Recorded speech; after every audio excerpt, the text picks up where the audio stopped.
de la communauté internationale. Martin Fayulu, figure de l'opposition, un candidat malheureux à la présidentielle de 2018, est notre invité. Bonsoir, Monsieur Fayulu, et bienvenue sur France 24. Bonsoir.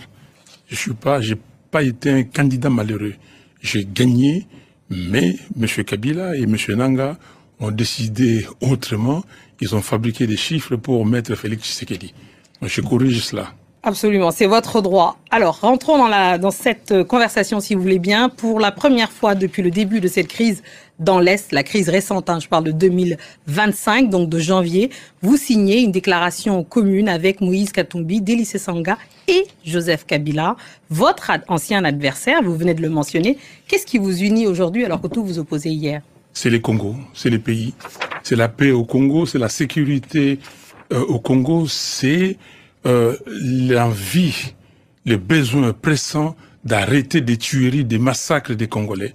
Et c'est ça qui me fait signer avec Joseph Kabila, Dély Sesanga, Moïse Katumbi. Et demain, je pourrais signer avec Félix Tshisekedi s'il décide que nous nous mettons ensemble pour discuter, parler de la vérité, se réconcilier et à mettre en place la cohésion nationale au Congo. Vous appelez à un dialogue national, vous parlez de causes internes de la crise, comme la mauvaise gouvernance ou la restriction, je signe à la restriction des libertés. Est-ce une manière de dire que le gouvernement congolais porte une part de responsabilité dans l'enlisement de cette crise dans Une grande part de responsabilité.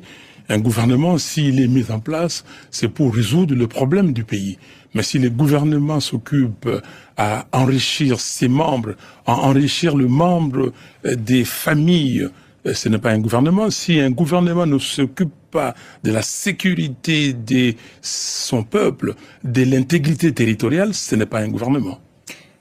Néanmoins, est-ce que vous avez été approché pour entrer dans un gouvernement d'union nationale si c'était proposé? Et si c'était proposé, est-ce que vous accepteriez?